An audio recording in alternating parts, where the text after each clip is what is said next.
একবার জোরে করো তালি ওনার জন্য।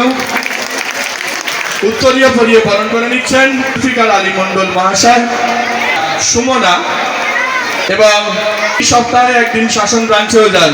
উভয়ের জন্য কালচারাল কমিটির অন্যতম একজন শক্তি বলবো পুলক হালদার।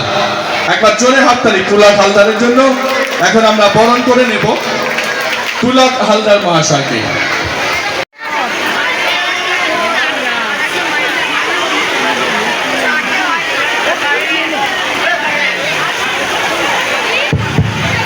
এবং রুবি জয়ন্তী সম্মাননা স্মারক, একবার জোরে করতালি ওনার জন্য।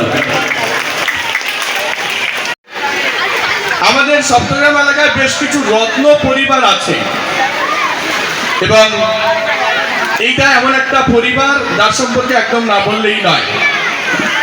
একজন নার্সিং হোম পরিচালনা করেছেন, একজন বিডিএস ডাক্তার, একজন এখন এমডি করছেন, একজন প্রাইমারি স্কুল শিক্ষক, আর একজন চিলড্রেন্স কর্নার ইনস্টিটিউশন আর ইলহাম মিশনের teacher in charge Abdul Alim Al Hasan sir. তাদের পরিবারের জন্য আমাদের সকলের পক্ষ থেকে একবার জোরে করতালি।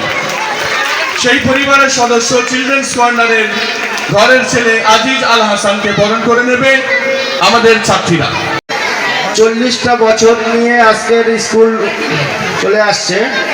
তো এই স্কুলে ছোট বড় সব রকম অনেক জিনিস আমি দেখেছি, ঠিক আছে। কারণ হচ্ছে আমার বয়সটা ঠিক 40টা বছর হলো।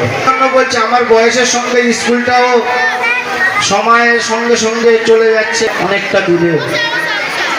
তাই আমি বলি সকলে ভাবে যে আপনারা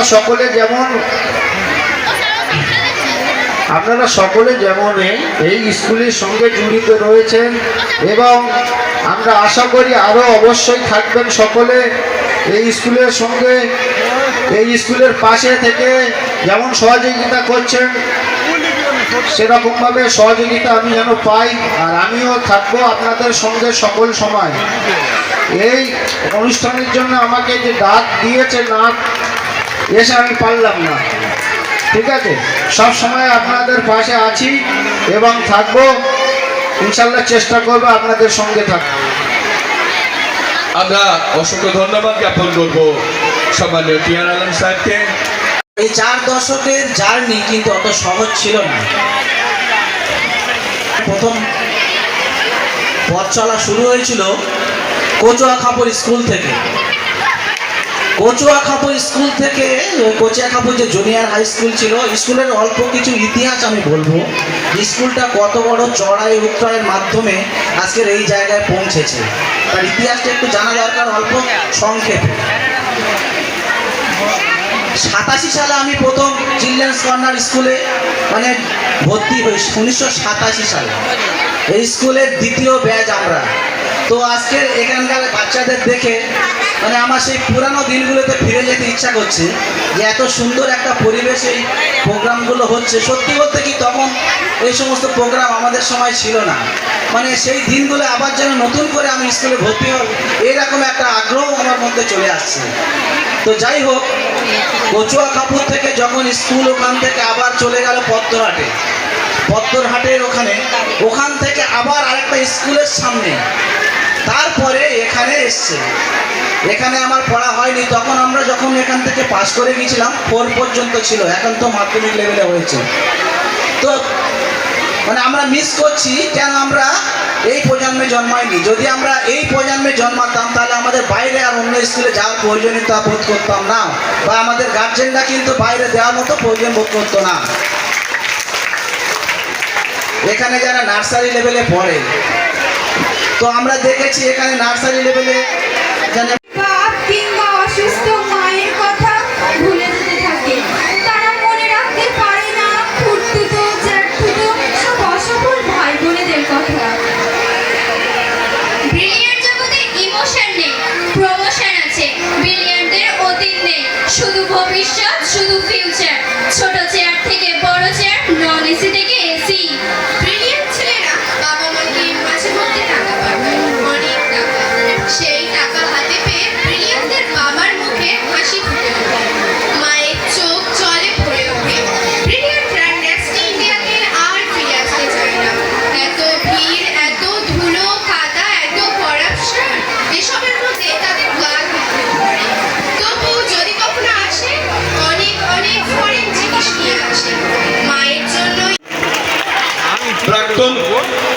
ছাত্র উজ্জ্বল নির্দিষ্ট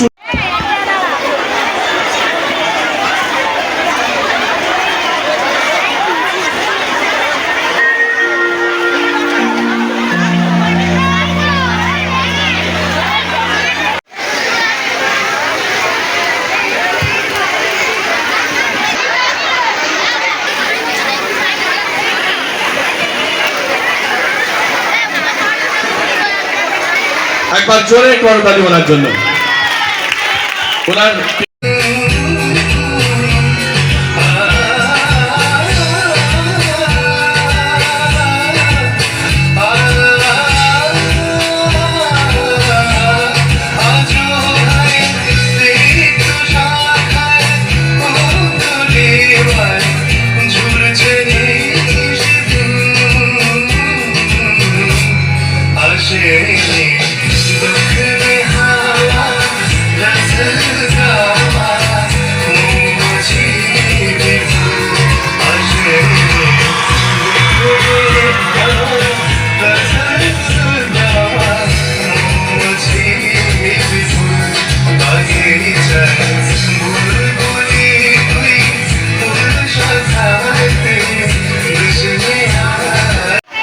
এবং বন্ধুর কাছ থেকে আমরা শুনবো, তার একটু মন খারাপ থাকবে, থাকুক, ভালো মন্দ মিশিয়ে আমাদের জীবনের পূর্ণতা দেবে, এটা আশা করব। আমরা এখন সরাসরি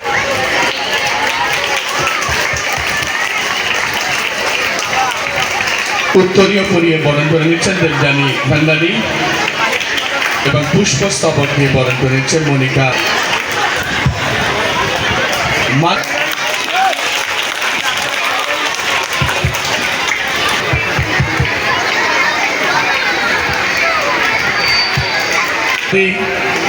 এবং পুষ্পস্তবক দিয়ে বর্জনে করতালি আমাদের অতিথির জন্য।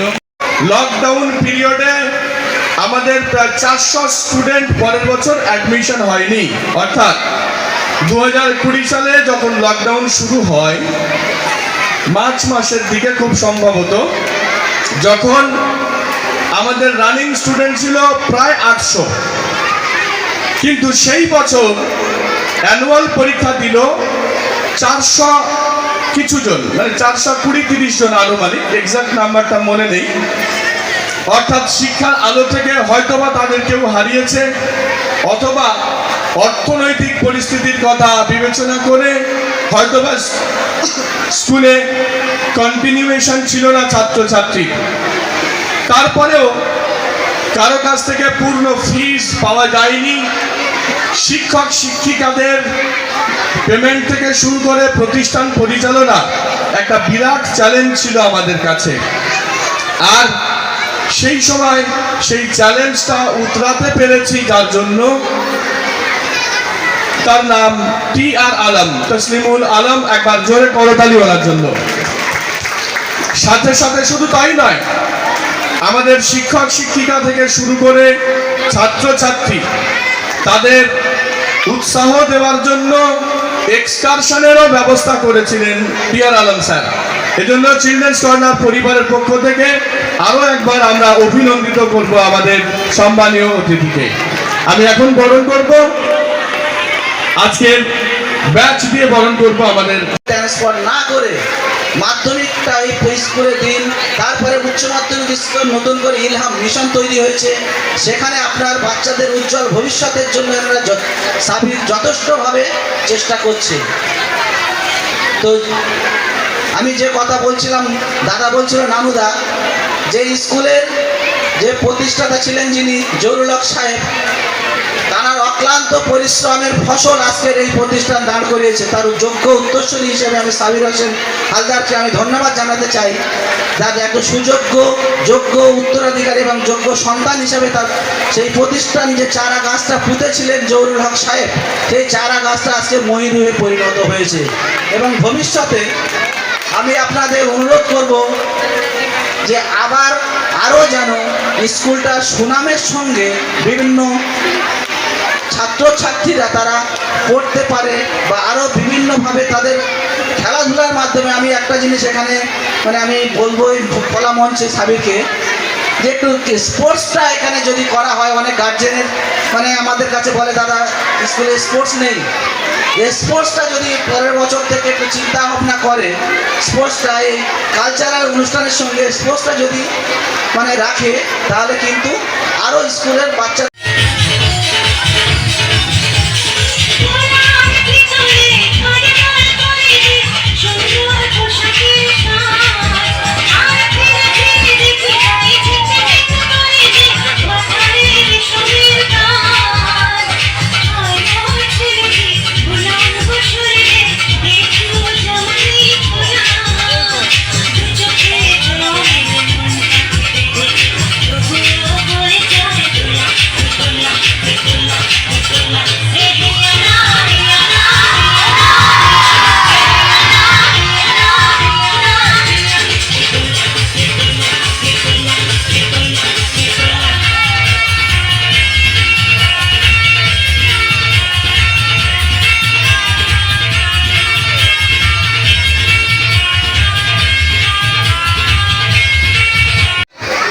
হালদার, উপস্থিত শিক্ষক শিক্ষিকা, উপস্থিত অভিভাবক অভিভাবিকাবৃন্দ, সবাইকে আমার আন্তরিক শ্রদ্ধা ও ভালোবাসা। এই এলাকার কেজি স্কুল, তখন এলাকাতে এত কেজি স্কুল ছিল না। সেই ছোট চারা গাছটি যিনি লাগিয়েছিলেন তিনি সাবিরের আব্বা মরহুম জহুরুল হক সাহেব। তার সেই ছোট চারা গাছটি আজ ময়ূরে পরিণত হয়েছে এবং আমি মনে করি জহুরুল কাকার সুযোগ্য পুত্র সাবির হোসেনের হাতে এই স্কুলের দায়িত্ব দিয়ে স্কুলকে আরও সাফল্যমণ্ডিত করেছেন এবং সাবির হোসেনের ঐকান্তিক প্রচেষ্টায় আর একটা প্রতিষ্ঠান শুরু হয়েছে আমরা জানি মহিলাদের জন্য ইলাম মিশন। আমি আশা এবং ভরসা রাখি এবং এই অঞ্চলের শ্রীবৃদ্ধি করবে এবং অঞ্চল থেকে ভালো ভালো ছাত্রছাত্রী তারা তৈরি করবে, যে ছাত্রছাত্রী এই সমাজকে পথ দেখাবে, দেশকে উপযুক্ত কর্মের মাধ্যমে প্রমাণ করবে এবং এই আশা এবং ভরসা রেখে আমি আমার বক্তব্য শেষ করছি। আর এই অনুষ্ঠানে এসে আমাকে নিজেকে খুব গর্বিত মনে কখন তুমি কখন থাকো চুপ, কোথায় তুমি লুকিয়ে রাখো সত্যিকারের রূপ। আমার সাথে অঞ্জলি দাও সর্বজনীন পুজোয়, তেষ্টা পেলে জল খেয়ে যাও বেধর্মীদের পুজোয়। হাল ফ্যাশনের শাড়ি পরে মহানগর হাঁটো, একটু পরে কালো বর্ষায় সর্বশরীর ঢাকো। ধর্ম তুমি শিক্ষিত না অক্ষরিক গোড়া, নিজের পায়ে দাঁড়াতে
বছর পূর্ণ হলো।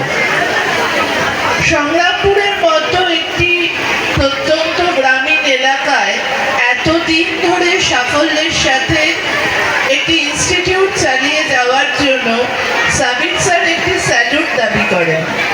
অবশ্যই স্যালুট স্যার। শিক্ষা এমন একটা অস্ত্র, শুধুমাত্র জীবনে কতগুলো মার্কশিট, কতগুলো ডিগ্রি, কতগুলো চাকরি আর কতগুলো টাকা এনে দেয় না।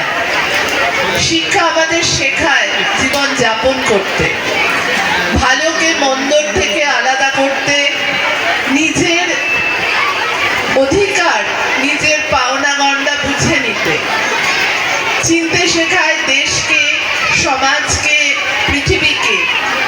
আর সেই শিক্ষাটা শুরু হয় বিদ্যালয় থেকে। আর 40 বছর ধরে চিলড্রেন্স কর্নার সেই দায়িত্ব সাফল্যের সঙ্গে পালন করেছে। তার জন্য তাকে